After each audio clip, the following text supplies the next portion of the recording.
This right here has really piqued my interest. This right here is a 2009 Samsung refrigerator. Now, if you know anything about Samsung appliances, all of them are absolute garbage. Besides their window air conditioners, their window air conditioners are pretty freaking good. It's a shame they don't make them anymore. I would highly recommend them.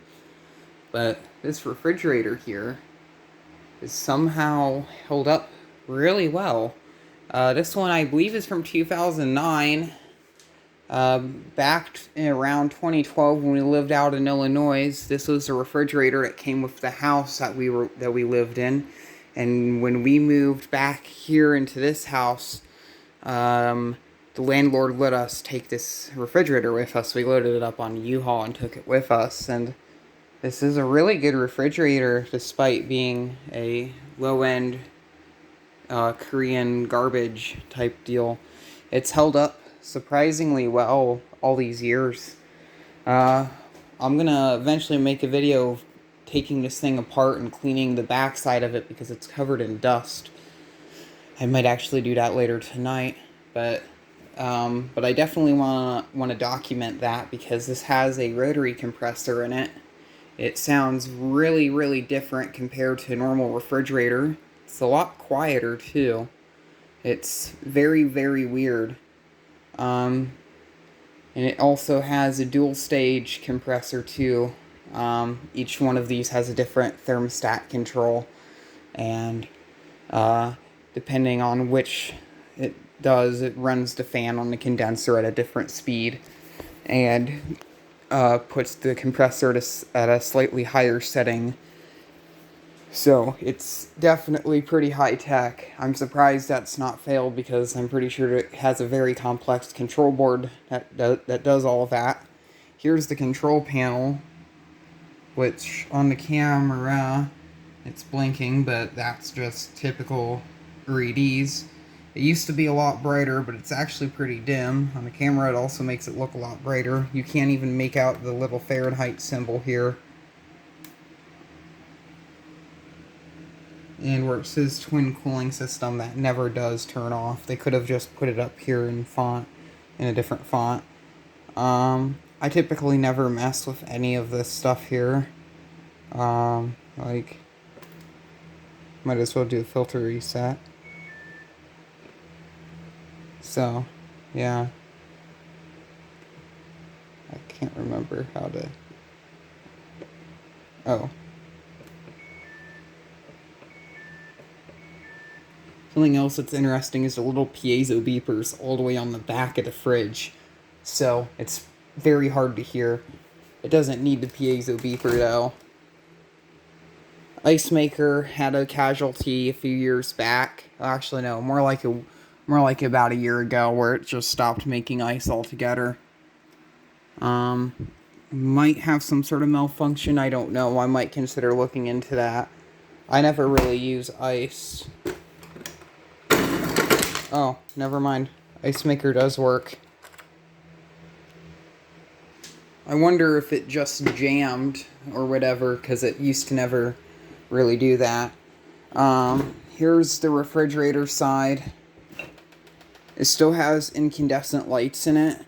No LEDs, being that this was made in 2009. It's actually pretty cold in here. This is the Samsung RS 275 series. Pretty much it's just, yeah. Oh yeah, it does have a alarm that beeps when you leave the door open.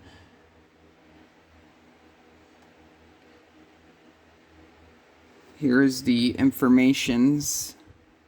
May of 2009. This uses R134A refrigerant.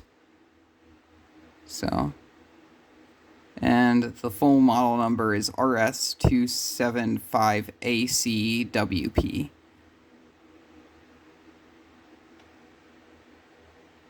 And it is Korean, obviously, because it is a Samsung. Oh, the filter is over here for some reason. Oops, I just hit the door switch. This is where the water filter is. which we really have had no need to replace the filter. I'm going to leave this door open so the little alarm activates. Just noticed with that thing, but I have no idea what it is. It looks like some sort of vent.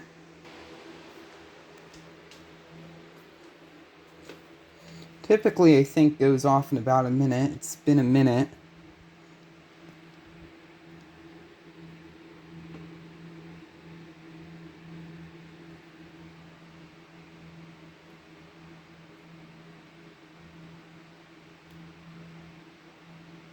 I don't know why I'm continuing to film this. There's nothing really that special to film. There is, I believe, a little fan up there too that blows the air out. There's not a fan on the refrigerator, on the freezer side. At least I don't believe. I've never gotten really a chance to take this whole thing apart and find out really its internal workings. I guess the little beeper does not work anymore for the door timer, so that's unfortunate. Here's the back side, which is, there's really nothing special. This is where all the air gets sucked in, as you can tell. I do need to clean it. There's a diagram there for wiring. I think the control board is located back in there. There's the plug. The plug literally looks like the same plugs that Samsung uses on their television sets.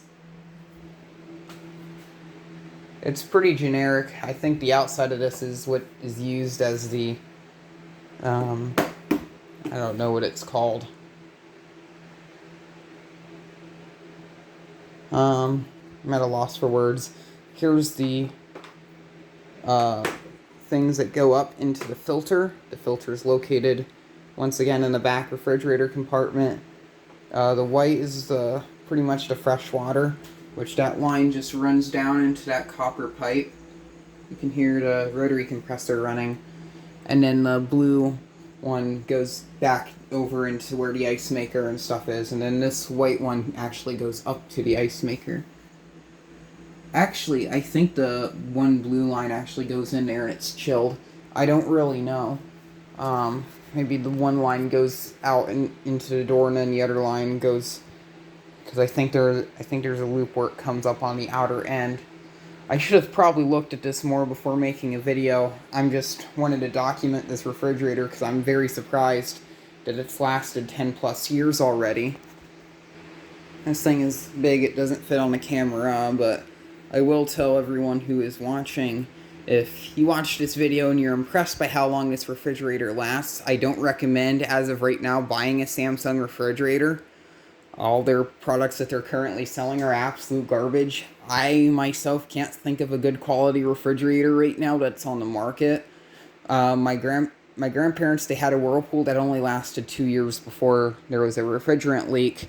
So stay away from Whirlpool, I guess. I noticed Samsung, they have some issues with their ice makers and condensate issues where pretty much the whole refrigerator floods with condensate. And then LG has issues with their refrigeration systems.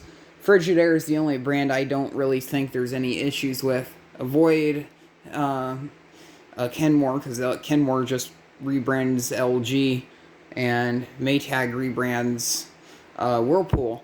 So they're just not really a good thing. I've not really heard anything bad on the Frigidaires, and I've not heard anything bad with GE. And I've also noticed one of my friends has a higher end GE refrigerator that's on their profile line, which pretty much is just GE's fancy products, and it seems to be pretty good. I don't know what GE is using as their OEM right now because it's just a brand. So for all we know, I know for a while GE used Samsung. I think they might be using Haier, or TCL, or even Midea. I'm not sure, which all of those are Chinese brands, but that's besides the point. Pretty much just stay away from Samsung. Have a look at GE or Frigidaire if you're considering buying a new refrigerator. This thing here is held up really well. I don't know how much longer it's going to last. I'm pretty sure once I get the back part on this thing cleaned up where it's working right, This thing will last probably, hopefully, another 5 years. So, yeah.